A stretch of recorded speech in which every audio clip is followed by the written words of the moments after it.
For breaking news, go to iDiskiTimes.co.za.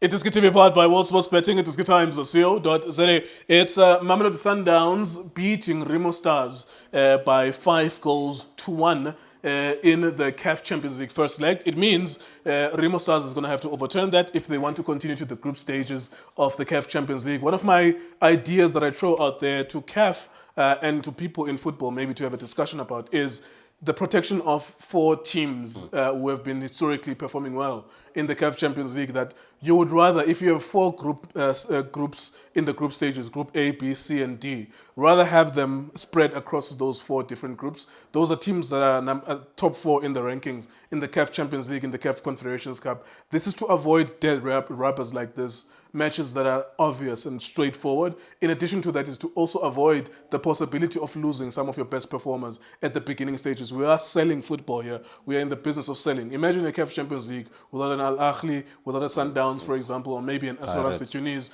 or Lindo Pep. Recently, they've done well in the Champions League. If you go to the closing stages of the competition, you don't have that. How can you sell TV rights? This is what's happening in UEFA. This is something that we need to consider as well in Africa, especially for dead rubber matches, because every preliminary round will have matches that are a foregone conclusion. 10-0 on aggregate, 8-0 on aggregate, and we don't have to sit here waiting for people to give us a live stream for matches like those. Lindo Pep, without taking further of your time, what did you make of the game, sir? Shopkunjan, Mr. Nkeu? Yes, sir. Yes, I think Bulisi technical team, Ngara. Yes, sir. Mr. Nkeu, Mamelodi Sundowns, no coach Miguel Cardoso.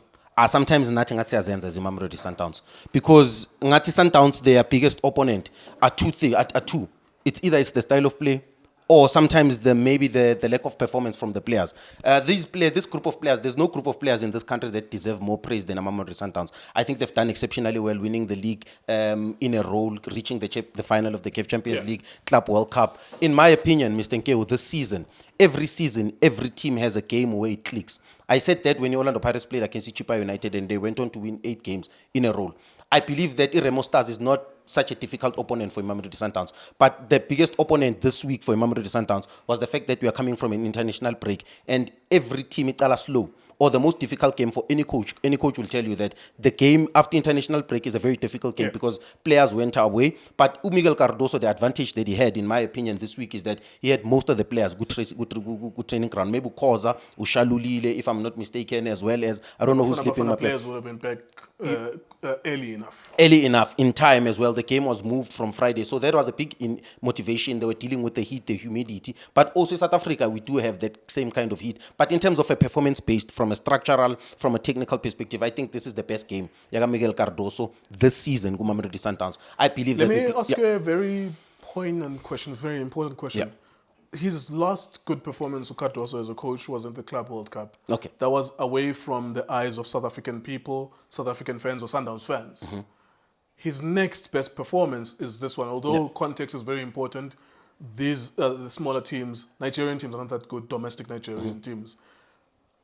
Is there anything with Sundowns domestically, with the pressure at home, that makes him not perform as good as this? I know it beat Richards Bay 4-1, but in terms of like just really being dominant, putting the ball on the ground, the last time we saw him was at the Club World Cup, and now he does it in Nigeria, away from home as well. Is there anything we can look at there behind the scenes and say, maybe there's a pressure inside here, Cardoso must go, and all of that? Yeah, of course there's pressure, but I believe also like there's some performances that were not so good enough, in my opinion. Some performances were not convincing. The biggest challenge also, Anayo, is that in the Petro Premiership, it's very difficult because Upegene in a low block. So he needs his creative brains to always be on form. And sometimes the creative process of the creative brain of the team is not functioning on the day. Sometimes he needs certain elements or certain things to win the match, and sometimes it doesn't happen because he has to break the low block. Sometimes he has to score in a set piece. He needs a variation in terms of how he wins his football games. But Mangata Cheka, the pressure that he is up against is always the style of play like I.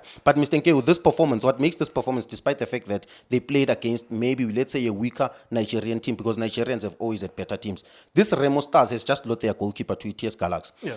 From a performance perspective, the professionalism from the team, the biggest question that we were asking is, has he lost the dressing room? I think this game solidifies this to say to us, I don't think he has yet lost the dressing room because Maucheka, the level of professionalism from those players is exceptional. Maucheka, Masab, Awayenzayo, they did not drop the game today, in my opinion. They're coming in, they score goals. Sales as well. Sales as well comes in with a positive attitude. Nobody's complaining. It seems like everyone understands that it's a team sport. For us to actually go to the next round, we need each and every single player, and each and every single player needs to play their role. I was very impressed with Tebza, in my opinion, today plays in single six. I think he progressed the game very well. Unlucky to Malubanga cause for getting injured, but we need a Grand Kekane to be playing because this is a World Cup and AFCON year. We need the Bafana boys playing, and we need them to be on form. The change in mentality, in my opinion, in the Sundowns team is what surprised me today. Kulishumdao today, unbelievable on the ball. Top. Free-spirited. He played with a lot of freedom. He took on like 4 or 5 players, one move. He took on 4. This is where you see the quality of the team as well, but also the freedom of the players at Sundowns also. So it's 2 things. It's Sundowns players being asked to go out there and express themselves, and then also matching an opponent that's maybe lesser than them. And he beats his slaloms through like 4 or 5 players. Mr. Nkeo, another thing, Ferrero Rocher played very well. But there's something I want to say. As a coach, that's why you have friendly games during the week going into a competitive match. This game is the game where you see the level why Sundowns is above everyone in the Petro Premiership, in my opinion. Because how they beat this team is more you coach, you prepare. The reason why a friendly game, like games like that, you work on your passing patterns, you work on your defensive organization, your attacking organization. So the things that you are training, you want to see them there. That's why when I saw the bench, Mamelodi Sundowns celebrating today, I saw a lot of analyst goals. I saw a lot of goals from the coach because you can see those are elements that you want to see as a coach to say, okay, we are playing against a team that is not maybe as superior as us in terms of quality. Can I see the passing patterns as well in the Jimin? Can I see us taking shots outside the box? Can I see the element of being defensively narrow, solid? Can I see Abu Opri doing the elements that we want to work on? Because also, Mr. Nkeo, there's something that is called the tactical evolution of a team, a tactical progression of each and every team. And in the beginning of the season, in games like that, that's where we want to see the tactical evolution, the tactical growth, the tactical improvement, because there's certain things in difficult games that you might not be able to do because of momentum. We always speak about momentum. I think we could also say this as a matured point of view to say perhaps your coach picks and chooses competitions. For sure. And also picks and chooses moments when to play. Yeah. And I think that the frustration from the fans is that he is not playing attacking football enough in matches that matter to them. So domestically in the league, he will win 1-0 because that's what he wants to do. In the Champions League today, he played something different. If this was a semi-final of the Champions League, he was not going to be open. And this is maybe the difference with the coach as well. You almost lose certain matches. I want to ask you about this Portuguese connection. Okay. Miguel Reisinho and also Nuno Santos. What do you make of them? Nuno, unbelievable today. Unbelievable today in terms of passing ability. I think, like I said to you, he's the best passer in the league, in my opinion. I think he was very influential in terms of helping us in the final third. I think decision making was really, really good. If you can look at the goals that we scored, I think he was very influential. But for me, Miguel Reisinho, the problem now is that he's almost a Jaden-like kind of a player. How does he fit into the style of play? Because sometimes it's a sense of emergency from him. We need him to change gear sometimes, more especially when we attack. So for you, what does he look like so far? Like, does he look like a winger? Does he look like a midfielder, an attacking midfielder, central midfielder? What does it look like for you so far? He looks like a number 10/8 in my opinion. He looks like a baller, to be honest. He looks like Mom Cheki because he played Bonang in 2 minutes. But now the question is, does Mamelodi Sundowns need that quality of a player, or do we need that profile? I believe, in my opinion, he might help Mamelodi Sundowns by being a squad player. But you already have Utsiki, you already have Umkulis, you already have Abu Alend, you already have Abu Mshishi, you already have Ulitlak, you already have Umapena. In my opinion, we needed a dribbler. We needed somebody who got an ability to dribbler to eliminate. We needed a Ribeiro kind of like. We needed a Luther Singh. I was talking about Luther Singh. We need a Rilem Fuken kind of a player because already Nuno breaks line in pass. Umshishi wants to break a line in chop. Utsiki start to wants to break lines in a pass now. We don't have a player who was minus a 1, 2, 3 take shots outside the box. And I feel that in terms of quality, good player can add value into the Mamelodi Sundowns team for sure. But is it a profile that we need now that takes us to the next level? I think he's a player that we have in the Petro Premiership. There you go. Thank you very much, Lindo Pep.